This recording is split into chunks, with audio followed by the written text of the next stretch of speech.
تو وہ جس طرح ہمیشہ عورتوں کے خلاف زبان استعمال کرتا ہے اس نے پھر سے کی. ڈاکٹر زرکا نے سینیٹر ڈاکٹر زرکا نے جواب دیا. ان کی 2 کلینکس وہ بند کر دی. یعنی اس سطح پہ کون کرتا ہے؟ ہماری ڈاکٹر سیما ایم پی کراچی کی، ان کے گھر پہنچ کے ان کی کلینک اس کو بند کر دیا. ہماری سمابیہ ایکس ایم پی، اس کے گھر کے اوپر پولیس پہنچ گئی. یعنی یہ کبھی ہوا ہے کیا؟ یہ کوئی دہشت گرد ہیں، یہ کوئی کسی انتشار میں ہیں، یہ انہوں نے کیا ہے؟ تو ایسے ہے کہ آپ تحریک انصاف کے آپ کوئی ممبر ہی ہوں، سپورٹر ہی ہوں، یہی کافی ہے. آپ کی بزنس بھی بند ہو جائے گی، آپ کو جیلوں میں بھی ڈال دیں گے، جھوٹے پرچے بھی ہو جائیں گے. یعنی صرف اب کوئی ضرورت نہیں ہے آپ کو کہ آپ نے کوئی جرم کرنا ہے. اس ملک میں اب جرم ہو گیا ہے تحریک انصاف کا ممبر ہونا، سپورٹر ہونا. کہ یہ نہیں دیکھ رہے کہ اس سے نقصان کس کو ہو رہا ہے. کوئی فکر نہیں ہے کہ ملک کو کیا نقصان ہوگا. جو انہوں نے کیسز میرے اوپر اٹھائے ہوئے ہیں ذرا وہ سن لیں.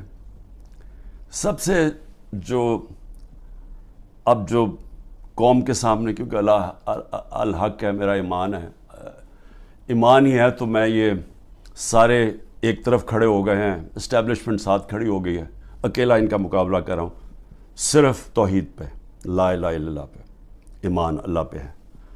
اور جس طرح اللہ ہر ان کی جو بھی کوشش کرتے ہیں خود ہی سچ سامنے آ جاتا ہے. جو انہوں نے میرے اوپر القادر کا کیس کیا. اب القادر کا کیس کیا تھا کہ عمران خان نے جو القادر یونیورسٹی بنائی ہے، جدھر مکمل طور پہ مستحق گھروں سے وہ بچے جن کے ماں باپ اعلیٰ تعلیم نہیں افورڈ کر سکتے، وہ سب پڑھ رہے ہیں مفت. اور میں بتا چکا ہوں سیرت نبی کو ہم نے بنایا کہ فیوچر لیڈرز بنے، تربیت ہو ان کو، اور ساتھ ساتھ اس کے ٹیکنالوجی بھی. یہ ہے اس کا جو ویژن ہے یونیورسٹی کا. اس کو سامنے لا کے بہت بڑی سکینڈل ہو گئی. اور اب پتہ چلا ہے کہ انہوں نے اپریل 2020 میں تفتیش کی تھی. وہ میں پہلے کہہ چکا ہوں آپ کو. نیشنل کرائم ایجنسی انگلینڈ کو رابطہ تھا نیب کے ساتھ. یہ جو سیٹلمنٹ ہوئی تھی ملک ریاض کی فیملی کی اور این سی اے کی، یہ سارا کچھ نیب کو پتا تھا. اور نیب نے اپریل 2020 میں یہ انکوائری بند کر دی تھی. ایک دفعہ انکوائری بند ہو جائے وہ نہیں کھول سکتے آپ. اور انہوں نے جو سب سے بات جو چھپا لی، جس کے اوپر اصل بات ہونی چاہیے، کہ این سی اے نے ملک ریاض کا جو پیسہ تھا وہ فریز کیا کیوں؟ وہ منی لانڈرنگ کی وجہ سے نہیں کیا. وہ انہوں نے کہا کہ ایک ٹرانزیکشن ہوئی، اور یہ سنیں ذرا غور سے، کہ حسن نواز نے پراپرٹی بیچی ملک ریاض کے بیٹے کو، اور وہ جو پراپرٹی بیچی وہ 50 بلین پاؤنڈ کی بیچی. انہوں نے کیوں، نیشنل کرائم ایجنسی انگلینڈ نے کیوں اس کے اوپر ایکشن لیا؟ اور ایکشن کیا لیا؟ ان کے اکاؤنٹ فریز کر دیے. کیوں کیے؟ کیونکہ پراپرٹی کی قیمت آدھی تھی. انہوں نے دیکھا کہ اس کی قیمت آدھی تھی، یعنی وہ 25 ملین پاؤنڈ کے ارد گرد اس کی قیمت تھی. 50 ملین پاؤنڈ کیسے دے دیا اس پراپرٹی کو؟ نواز شریف تب پرائم منسٹر تھا.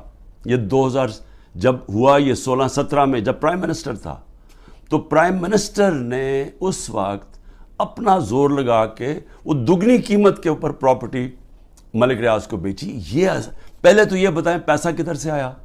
کدھر سے حسن نواز کے پاس اتنا پیسہ آیا؟ جب وہ ملک سے باہر بھاگے ان سے یہ سوال پوچھے گئے نا، کیونکہ بتا ہی نہیں سکتے. پیسہ چوری کا تھا. اور پھر وہ پراپرٹی دگنی قیمت پہ بیچ دیتے ہیں ملک ریاض کو. وہ کس لیے بیچی؟ اور وہ اصل کہانی وہ ہے القادر کی. اصل وہ اس کے اوپر بات نہیں کر رہے. کوئی پوچھ نہیں رہا نواز شریف سے کہ بتائیں جی بیٹے نے یہ پراپرٹی، اور آپ کو کیوں اتنی مہنگی پراپرٹی خریدی ملک ریاض نے. اور یہ بھی ہو گیا کہ یہ سارا کچھ پتا تھا نیب کو. ان کا جو ڈپٹی وائس چیئرمین ہے اس وقت نیب کا، وہ اس کمیٹی میٹنگ میں بیٹھا ہوا تھا جب یہ کیس کلوز کیا گیا. مجھے 3 گھنٹے انہوں نے بٹھایا سوال کرتے ہوئے، میرے سے پوچھا، جب ان کو سارے پتا تھا جواب، کیونکہ وہ ڈپٹی چیئرمین کو بھی پتا تھا، پروسیکیوٹر جنرل کو بھی پتا تھا. اس وقت جو ڈائریکٹر تھے نیب کے پنڈی میں، منگی صاحب، وہ بھی بیٹھے ہوئے تھے اس میٹنگ پہ. تو ان کے پاس تو منٹس پڑے ہوئے ہیں اس کے. تو پھر یہ کیوں میرے اوپر سارا کچھ کیا، اور یہ جو میرا وارنٹ نکالے اور مجھے اریسٹ کیا. آج پاکستانیوں کو کس چیز سے گزرنا پڑ رہا ہے. 16 روپے یونٹ بجلی تھی جب ہم گئے اپریل کے اندر، آج بجلی 50 روپے یونٹ پہ پہنچ گئی ہے. آپ ذرا پوچھیں تنخواہ دار لوگوں سے کہ ان کے اوپر آج کیا گزر رہی ہے. یہ کون ذمہ دار ہے اس کا؟ وہ جنہوں نے سازش کر کے گورنمنٹ گرائی تھی. اور اصل انکوائری یہ ہونی چاہیے جو میں نے سپریم کورٹ کے چیف جسٹس کو کہا تھا، آپ کو انکوائری کرنی چاہیے کہ یہ قوم سے بہت بڑی سازش ہوئی ہے، قوم سے دھوکہ ہوا ہے، اور اس کا ذمہ دار جنرل باجوہ تھا. اور اس لیے کیونکہ وہ تھا، کسی نے جرت نہیں پڑی کسی کی اس کے اوپر انویسٹیگیشن کرنے کی. آٹا 55 روپے 60 روپے سے پہنچا ہے آج کے جی 150 روپے پہ.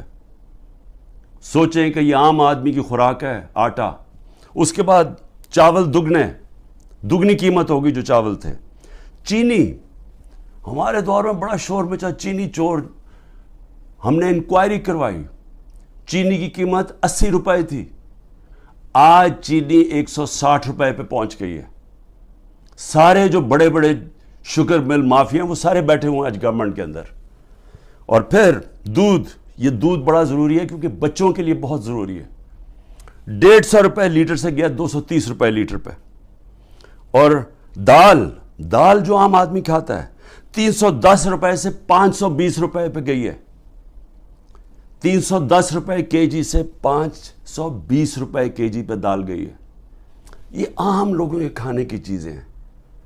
یہ ذرا بتائیں کہ کون ذمہ دار ہے جس نے یہ جو ساری سازش ہوئی تھی. اور انشاءاللہ جب بھی انکوائری ہوگی ثابت ہوگا کہ بہت بڑی ایک چلتی ہوئی حکومت کو مشکل وقت سے جو پاکستان کو نکالتی گئی اس کو گرا کے تو یہ ہوا. یہ واحد پارٹی ہے پاکستان کی تاریخ میں جس نے پہلی دفعہ خواتین کو پولیٹکس میں لے کے آئیں. انہوں نے شرکت کرنی شروع کی، جلسوں کے اندر عورتیں آئیں، فیملیز آئیں. یہ پہلی دفعہ ہوا ہے ہمارے ملک میں. یہ خوشائن چیز ہے کہ ملک کی جتنی بڑی پارٹیسپیشن ہوگی پولیٹکس کے اندر اتنا بہتر وہ احتساب کریں گے حکمرانوں کا. جتنی زیادہ بڑی ٹرن آؤٹ ہوگی اس کا مطلب کہ عوام نظر رکھ رہے ہیں حکمرانوں کے اوپر. تو اصل تو ڈیموکریسی کا مطلب ہی یہ ہے کہ عوام احتساب کرتی ہے، جو حکومت کرتے ہیں وہ دیکھتی ہیں ان کا. تو عوام تو آج پہلی دفعہ نکل رہی ہے، اس طرح ٹرن آؤٹ ہو رہا ہے، عورتیں نکل رہی ہیں. اور ان عورتوں کے اوپر جان کے یہ تشدد کیا جا رہا ہے باقی عورتوں کو ڈرانے کے لیے کہ وہ نہ گھروں سے نکلیں، کہ وہ چپ کر کے سہم کے بیٹھ جائیں. تو کدھر گئی ہیں ہیومن رائٹس جو عورتوں کو ریپرزینٹ کرتی تھیں؟ کدھر ہیں وہ عورتیں؟ کیوں نہیں بول رہی؟ یہ جو ظلم ہو رہا ہے ان عورتوں کے اوپر، وہ بیچاری صنم اور طیبہ، وہ تو تحریک انصاف میں ان کا کوئی عہدہ نہیں ہے، ان کو جیلوں میں ڈالا ہوا ہے. وہ صنم کے خامد آیا، اس کو پکڑ کے لے گئے. اب ان کا گھر میں بچہ ہے، وہ کیا کرے گا؟ دونوں کو پکڑ کے لے گئے. عمر چیمہ، اس کی بیوی، میں پھر سے کہتا ہوں وہ کینسر کی سفرر ہے، کینسر کی سے اس کو پکڑ کے جیل میں ڈال دیا، صرف اور صرف دہشت پھیلانے کے لیے کہ عورتیں گھروں سے نہ نکلیں. کیوں فکر نہیں ہے کہ یہ پاکستان کی عورتوں سے کیا ہو رہا ہے؟